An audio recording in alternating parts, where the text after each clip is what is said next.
I sang that song for more than 60 years, a song of praise to Joseph Smith, the prophet of the Restoration and founder of the LDS Church. The church I was born into, the church I loved with all my heart and taught my children to believe in, the church I served as a bishop for 5 years. I knew the church was true. I knew Joseph Smith was a prophet. I was a faithful Latter-day Saint. My life has been built on certain truths, but wishing doesn't change the truth. I didn't start out challenging my belief in the church. Believe me, this new look at things has been gut-wrenching. I know there are those of you out there watching who are in as much turmoil as I was. But I hope that God will lead you to the truth. Jesus said, "You shall know the truth, and the truth will make you free." When I finally learned the truth about the real history and doctrines of Mormonism, I realized that I was following the gospel of Joseph Smith and not the gospel of Jesus Christ. I have come to learn that many others have made a similar journey out of the bondage of religion and into an authentic relationship with Jesus. And that's what this show is all about. Courageous people who want to share their story, hoping that you, the viewer, will discover the same new life in Jesus. So if you're a Latter-day Saint who is struggling with questions or seeking a genuine encounter with the Savior, we invite you to join us tonight. We have a joyful message that we want to share with you.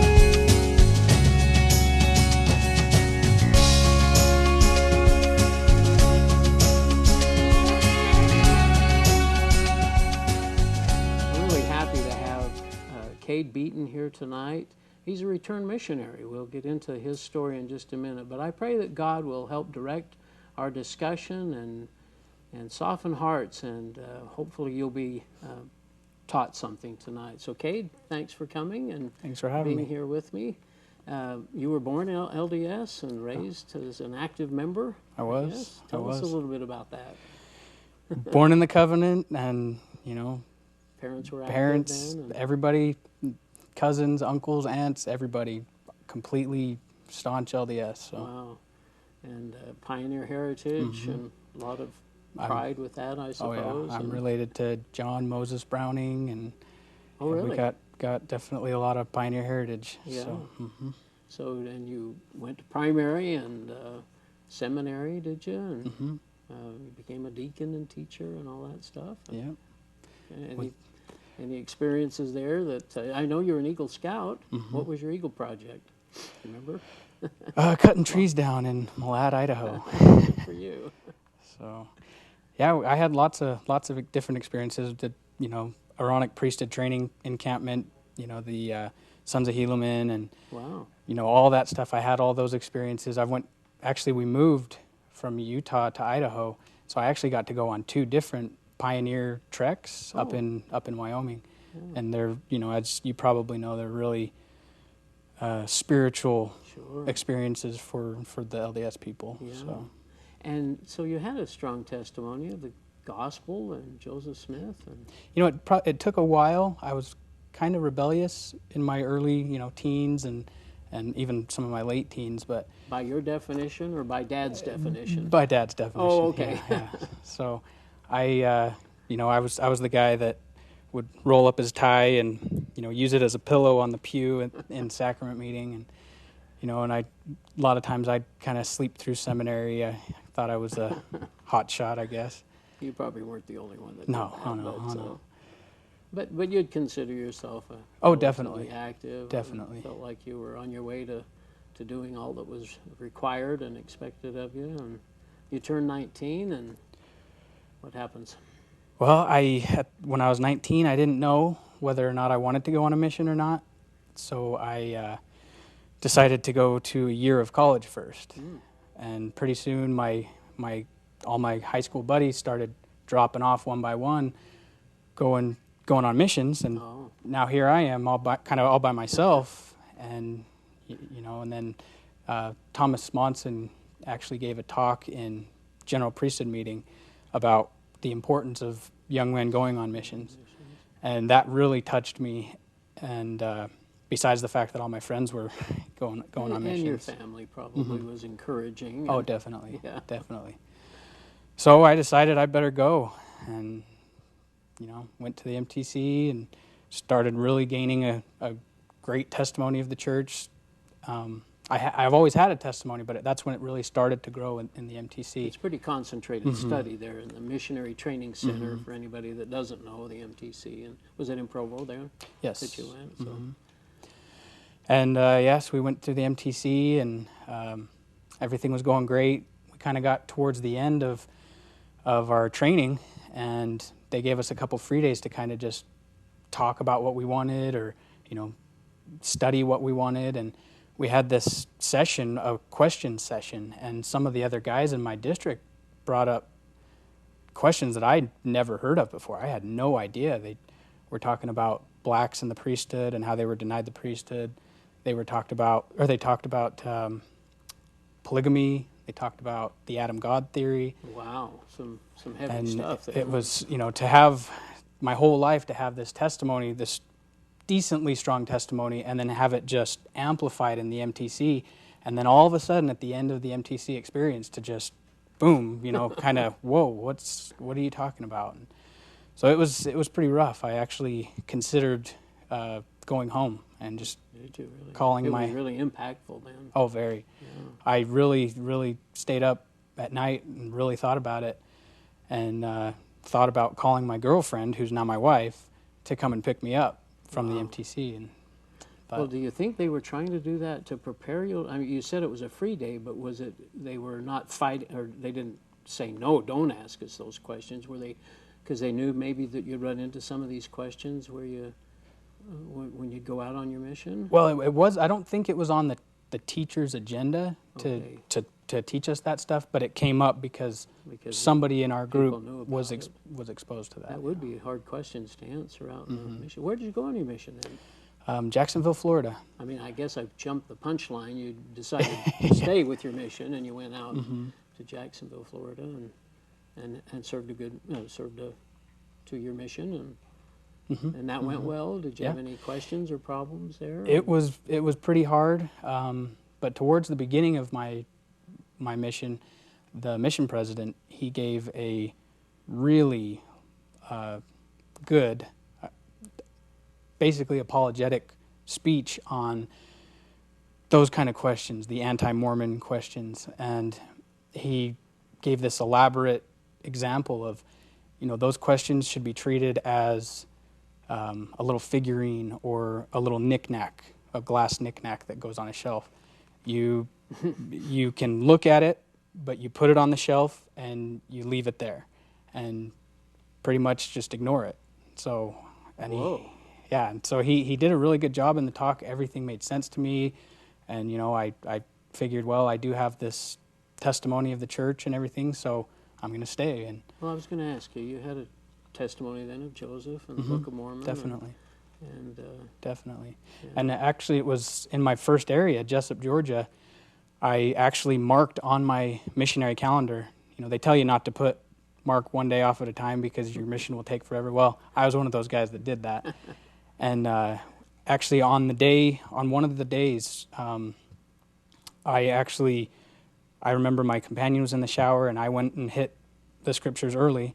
And I remember leaning back in my chair and putting my arms up to God, and I knew that the LDS Church was true, and I actually marked it on my calendar that day as Carpe Diem, and I was gonna seize the day, and I was gonna be the best missionary that I could. Wow. And I was convinced. So. Wow. I was going to go back to the figurine example because that is interesting. I've heard the term being put on the shelf, these things. Did you ever mention, or did that ever come up with any of the missionaries that heard that? Or did you talk about how, not odd that is, but how, or his talk just made enough sense that it was just, that was it? Don't worry about it, huh? Yeah, I've never really heard anything like that before, and it just seemed to flow. So it made sense at the time. Okay, so you come home from your mission, and And your girlfriend's waiting for you. Mm-hmm.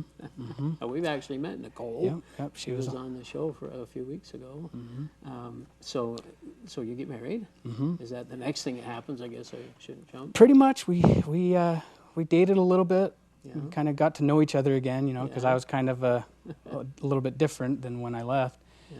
like most missionaries are. Yeah. And we got married in the Salt Lake Temple, and it was a difficult thing for her. It's a little weird, and I've been through the temple because I was on my mission, but she had some questions about it and stuff. So now, go ahead. Yeah, so I always kind of looked at myself as the stronger one in the relationship, the one that needed to kind of, give her the boost every day. Well, and you're the priesthood holder, and I'm the big bad returned missionary. So. Yeah. Yep. Okay, so does life go on fairly normal at this point then, and you start living life? Yeah. What else happens?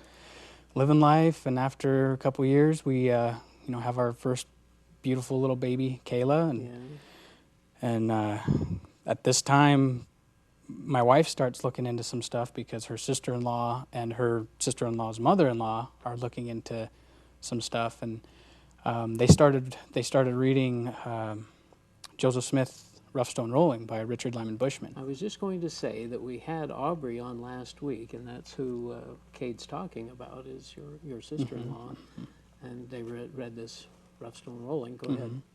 And they just, they started bringing some of this stuff up, and they started, pretty soon, the next thing I knew, Nicole tells me that Aubrey and Brad, they're not going to have their baby blessed in the LDS church. And I was irate. I could not believe it. And I couldn't believe that, well, why can't you at least let the grandpa or some other worthy LDS priesthood holder do it? Yeah. But they just said, no, we don't believe in it anymore, and we're not going to do it. And I couldn't believe it. I was irate. And I don't want to put words in your mouth, but you were judging them, of course. Absolutely. Don't we tend to do that as LDS? Anybody that doesn't either fit the mold or doesn't quite, we judge them, don't we? Oh, absolutely. And don't feel they're as worthy as we are. Or, even when I was on my mission, I would tell companions that I didn't like Mormon culture because, and the Happyville, Provo, I didn't like that area and, high concentrations of LDS people because they're so judgmental. But I was probably the worst. Part of it, I was too. You go down to Walmart or wherever and you can see somebody with their Mormon smile, and you think, and I would think, that's a good person. Yeah. He's a good dude. And you'd see somebody wearing a tank top that's not wearing garments, and you'd think they're either lost or they're a sinner. Yeah. And that's just kind of the outlook that I had on. You're not looking at their heart at all. You're not just at all. looking at their out. Yeah. Yep. Oh, so this must have been an interesting moment, though, when Nicole's sharing this story, and Aubrey as well. So you're being, again, judgmental, but what, did you just kind of be patient with her? Or? Well, at first I tried to be, but it was really hard because she was, condemning the religion that I loved and that I believed in thoroughly. We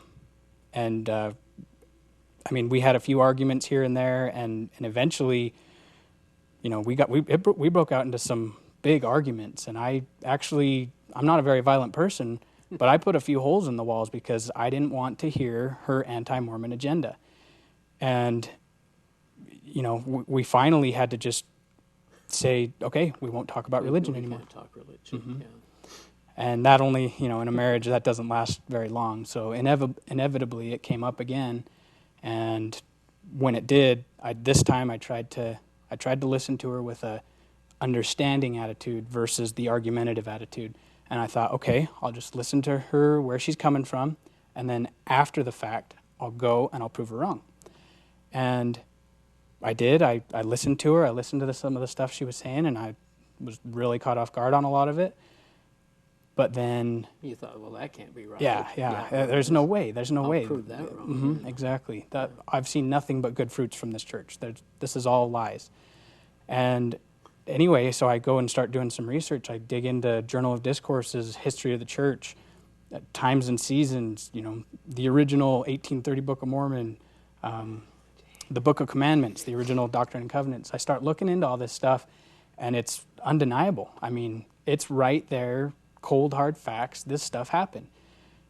And I basically just had to swallow all my pride and, What was happening to your figurines there? Yeah, they were getting pretty shattered, so they were falling off one by one. But that's kind of where it started, and then Isn't that gut wrenching though? I mean, you went through that. It must have been tough. Oh, it was very tough. Yeah. It was very tough. Because it's emotional. I mean, it's your whole foundation. It's all what we know and believe. But you couldn't deny what you were reading, I guess, huh? And it's now that I'm finally out, it's just like 1,000 pounds off my shoulders. It's amazing. I can't even describe it. It's just it's a whole new life. It's a whole new thought process, isn't it? But I mean, it's just beautiful. And you feel, and the guilt and the burden, and understanding who Jesus is. Just getting rid of that bondage. You're literally set free, just like Jesus talks about. The truth will set you free, and it's pretty amazing. So, well, that's an amazing story you've got, Cade. Now, did Nicole? I guess were you going to church when she was initially struggling, or were you both going to church? Oh yeah, we were both going. LDS church? We started. It's kind of funny. We actually both started kind of falling a little bit less active, but enough to not be considered less active. And some of the ward members started to kind of notice. And the kids came along too. I mean, Katie came along, right? And does that makes a difference? Right. I think when our kids came, there was some Sundays we probably ended up at mom and dad's rather than at church. Definitely. But, yeah. So, the members they kind of start reaching a little bit out, a hand of fellowship a little bit more, because we're starting to kind of fall a little bit less active. We're getting in fights. I mean, there'd be a few Sundays where we get all ready for church. We do my shirt and tie. She gets her dress and makeup and all that, and we're going down the street, and we're about a minute away from the church building, but we're arguing so bad that it's just because it's such a hectic morning, and it's finally like, okay, turn the car around. We're not going to church. I can't do this. We're not going to church today. And that happened a few times just because of the tension in between us, and you feel like a hypocrite almost when you go in. You don't want to take the sacrament. Yeah, in exactly. that kind of a mode. Okay, so now keep going on with your study and what you're learning. Is it becoming more clear that Nicole? Is it hard for you to say to Nicole, well, maybe you got something here? It was pretty hard to swallow all that pride, but I did. Yeah. And I soon found that this big bad returned missionary that was so knowledgeable in the gospel and everything was actually just a baby, and she knew 10 times more than I did. And then just doing some internet searching and stuff, we found Sean McCraney and started listening to him, and just everything was just right on. We're just like, this is awesome. So we started watching him regularly, and that's kind of where we just fell off the deep end, and we were like, okay, we're done. We took our names off the records of the church. Our families are they cannot believe it. I was going to ask you about your family. I guess they've had some strong feelings about definitely things, yeah, it's been able to share with them at all? We've tried, but unfortunately we came to them before we knew too much about the true gospel. We knew enough to know that the Mormon gospel was not true, but we didn't know enough about the true gospel yet. And I think all we did is stir up arguments, stir up bad feelings, and now nobody. You may not have had all the answers to. Right. Yeah. I think I made a mistake. I think it would have been better for me to bring my kids along with me as I found things that I questioned, so that I wasn't hitting them cold and so on. But have any of them been willing to listen at all? There's been a couple, but they get to the point where they don't want to hear anymore. It's kind of a blindness, though, isn't it? My best friend for years and years, we were up hunting, and I kind of started explaining to him what was going on in my life and with the church and how we were going to leave, and he told me, he listened to a little bit, But after a while, he just said, you know what? I'm happy where I'm at. I don't really want to hear anymore. And he said, quote, sometimes ignorance is bliss. And I mean, what do you say to that? When the glory of God is intelligence, Right. and the truth will set us free, and isn't that a strange statement to make? Mm-hmm. And he's an active member, of course. No, definitely, very active. Ignorance is bliss, huh? Mm-hmm. And a man cannot be saved in ignorance, or something, I remember. Right. Oh boy, so how long did this process take then for you to... Well, to come out, or to kind of be born again? Yeah, well, to be, I guess, from the time that Nicole, when you first started studying, and was this a long time, and sharing with your family? I mean, was this over a several year period or just a few months? It was definitely over a year, probably more like year and a half, maybe a little bit more. Yeah. It was a long process, and then, oh, go ahead. No, just did you mention being born again? I just wanted you to follow up on that. Yeah, and then, you know, I got to the point where I knew beyond the shadow of a reasonable doubt, and I've always hated when people said that in the Mormon church, but I knew beyond the shadow of any reasonable doubt that the Mormon church was absolutely not true. But I still didn't have, I was just kind of floating. I didn't really have anything to grasp onto. I was starting to kind of turn atheist or agnostic. And it is a hazard, isn't it? Mm-hmm. But luckily, my wife, she's kind of a Jesus freak, and she's just going to laugh at me for saying that. But you know, she always reading the Bible, always reading books from LDS authors, Christian authors, and I'm not a huge reader, but I do go on long drives for work, and so I'd start listening to the Bible, and you know, on audio. Okay. And after, I don't even know how many times it took, but I'd get a slap, just like wham, you know, this is the true gospel.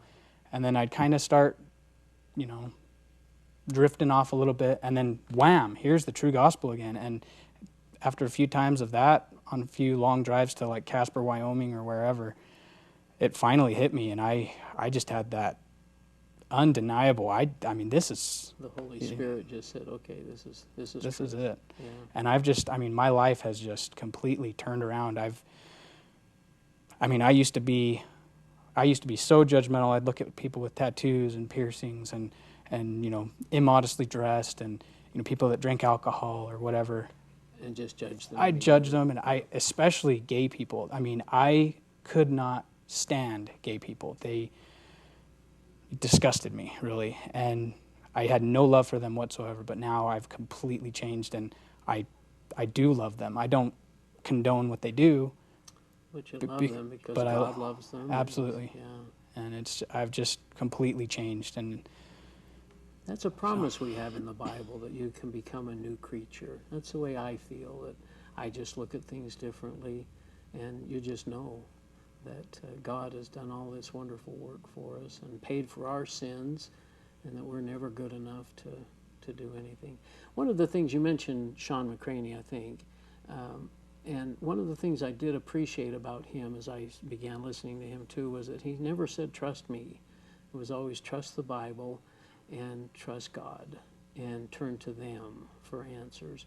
When you were going through this agnostic atheist little period, and I don't know how long that was that tough to kind of bridge that? Because that is a hazard. Again, I use the word hazard, but that's one of those fallouts from, if the true church isn't true, then what do we do? You know, what do we believe in? How did you deal with that atheist, agnostic thing? You know, I looked into it. I did what the Bible says. Sometimes I'd stay home from church. My wife's going off to our Alpine Christian church, and I would just stay home, and I'd watch a documentary on how we evolved from apes, or you know, stuff like that. I just wanted to find it. I just was seeking truth in any way I could find it. I don't care what the information is. I just want to find the information, and then I will determine whether or not I believe it's true. Was it the Bible then that finally, listening I think so. to the tapes and the audio that really brought you out? Mm-hmm. Wow. So praise God for that. Now you go to an Alpine church with your family, and And you enjoy that? I do. know it's different than the Latter-day Saint Church. Tell us a little bit about those experiences, and maybe the first time you went. You know, growing up, we'd kind of have a little joke in my family that, you know, don't catch the 3-hour flu. I want you in church, you know. Yeah, the 3-hour flu. And you know, and I'd catch it occasionally, quite often actually, but you know, I didn't want to go to church. I didn't want to get ready. I didn't want to go and sit through 3 hours of boring lectures. But once I left church, then I'd start. I felt okay. I'm glad I went. But now it's completely different. I wake up Sunday morning. It's like, yes, we can go to church. We can worship. We can go. You know, it's awesome. I enjoy going to church now. I never ever thought that I would be a person that enjoyed going to church. How do you explain that? Is that amazing? It's different, isn't it? It's definitely very different. Yeah. And how is Jesus different for you? As a missionary, did you feel like you were preaching Jesus or preaching the gospel of Joseph Smith? You know, I sought after Jesus, and I really thought that I had him, but I didn't even know who he was. Not really, did we? I mean, we know of him through the Bible. We know of his Christ-like attributes, like the Preach My Gospel manual has. Right. But we really don't have that relationship with him and him alone. We have to put this man in between our relationship, and it doesn't work that way, and it never will. Yeah. It doesn't matter what religion. If you put a man in between you and God, you're not going to have a relationship with him. Well, that's perfectly said. And to know that he is God, and that he loved us so much that he'd come down here and sacrifice and do that for us, do what we couldn't do for ourselves. Well, you've got just 30 or 40 seconds. What would you share to the LDS, tell the LDS people? What counsel would you have for them? If we're wrong, if all the critics of the church are wrong, you know, just look into it. Prove it. If we're wrong, it doesn't matter. All you did is you wasted some of your time. If we're right, you've got a lot to lose. So I would just say, look into it. You know, J. Reuben Clark says, if we have the truth, it cannot be harmed by investigation. But if we have not the truth, it ought to be harmed. So. Wow, well said. Okay, thanks so much. Thank you. You're a great young man, and I'm so grateful that your little family is together, and I know you've got some good support now in your Christian walk. I pray your family will come around. I'm sure you pray for that as well, as I do for my family. Thanks for watching tonight, and see you next week.